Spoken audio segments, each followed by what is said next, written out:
And today we will learn about religion in the Chinese civilization.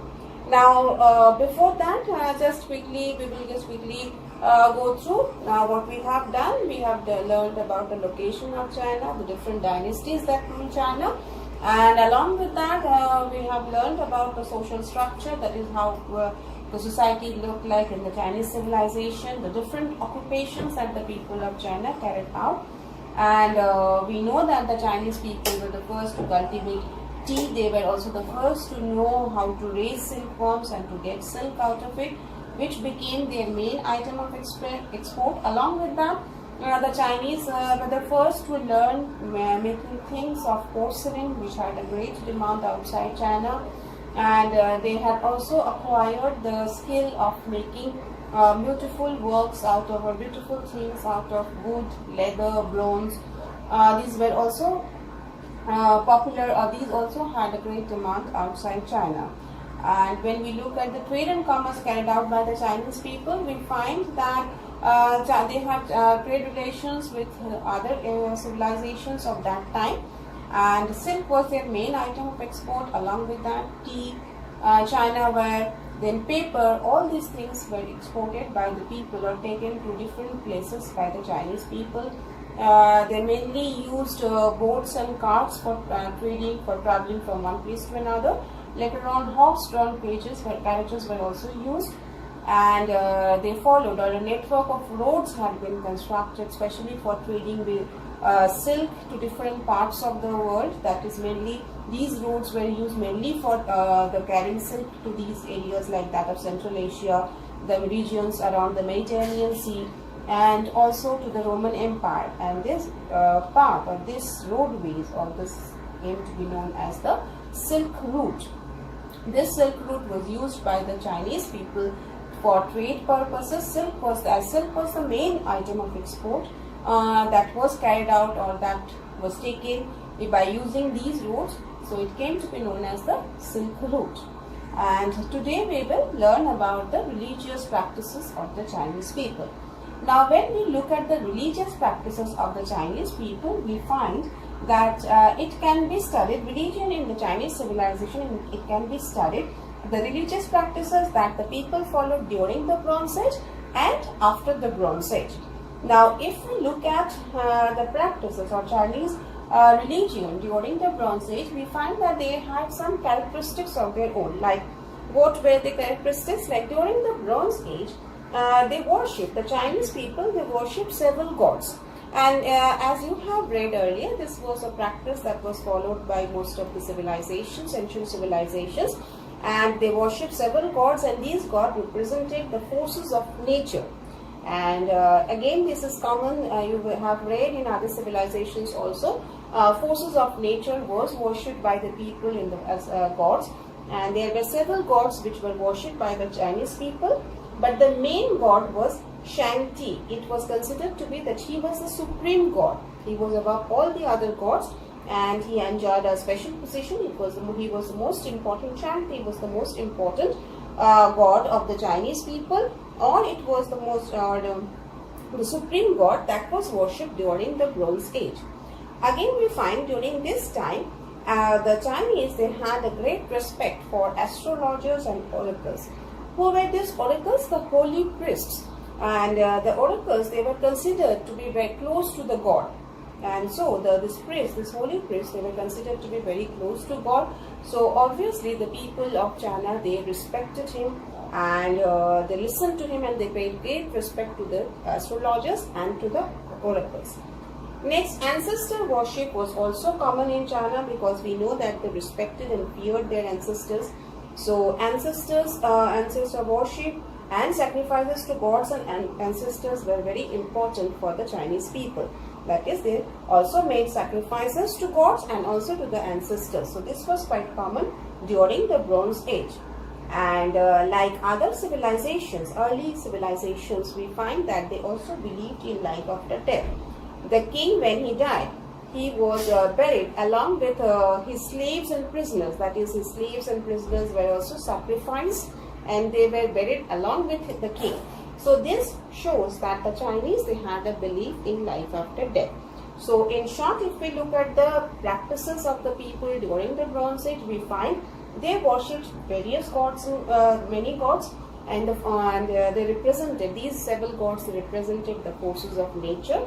Among them, Shanti was the supreme god, or he was above all the other gods. Ancestor worship was common in the Chinese people, among the Chinese people, because they feared and respected the ancestors, they worshipped them, and they also made sacrifices to the gods and the ancestors.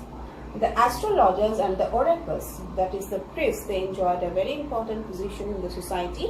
The oracles were considered to be very close to God, so they were occupying an important position in the society. The Chinese people respected the oracles and also the astrologers. Again, we find that they believed in life after death.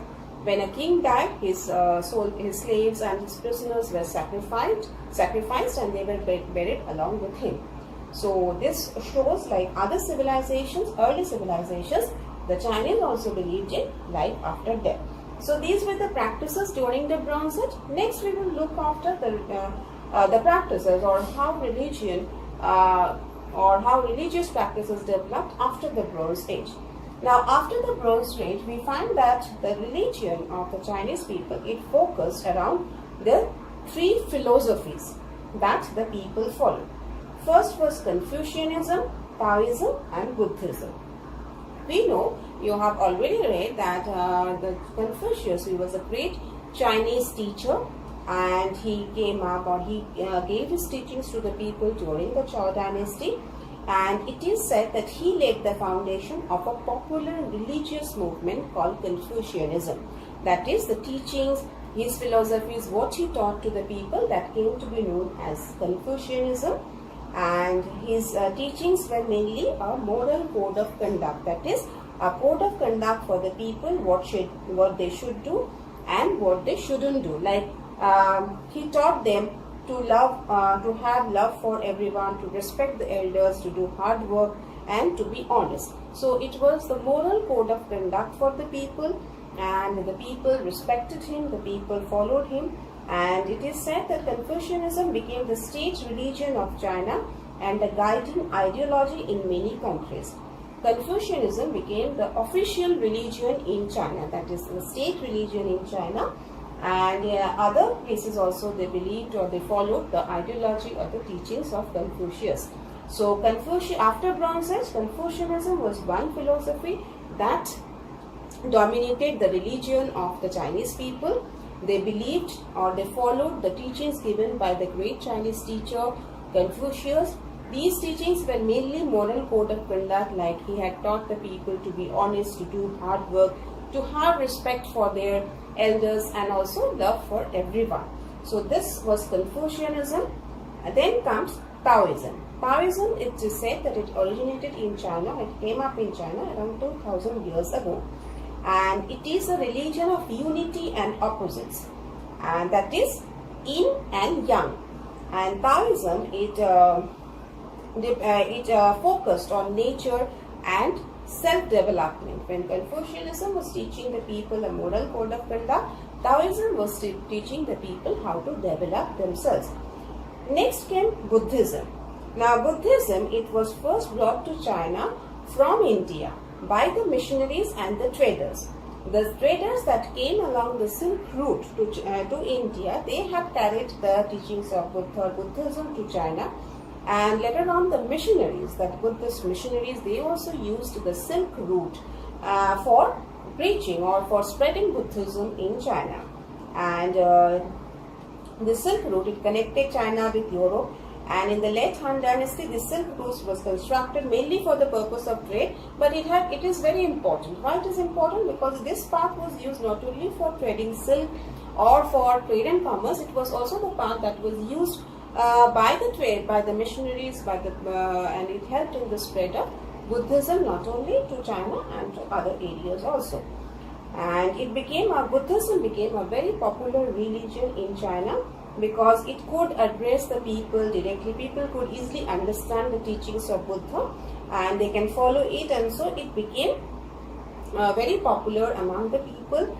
And we find that it was the main what we can say. It became a very important for the people of China when they were dealing with the chaos and disunity of the warring states. That is, after the fall of the Han Dynasty, we find that there was no unity in the Chinese kingdom. There were constant conflicts or wars. During this time, the Buddhism helped the people to develop themselves to face the situation, because the teachings of Buddha were very simple, the people could easily understand, and it was talking about the suffering of the human beings and how they can overcome it. So we find that these three philosophies were the main philosophies that were followed by the Chinese people after the Bronze Age. During the Bronze Age, we find that they had many such religious practices, but after the Bronze Age, mainly Confucianism, Taoism and Buddhism were the three philosophies that the people followed. Confucianism became the state religion. Taoism was also very important. It developed around 2000 years ago in China. And we find that Buddhism became very popular for the people because they could understand it. It was addressing the sufferings of the people. So it became very popular in China, and Buddhism was brought to China or was taken to China from India by the traders and the missionaries using the Silk Route. So that is about the religion in the Chinese civilization. In our next video, we will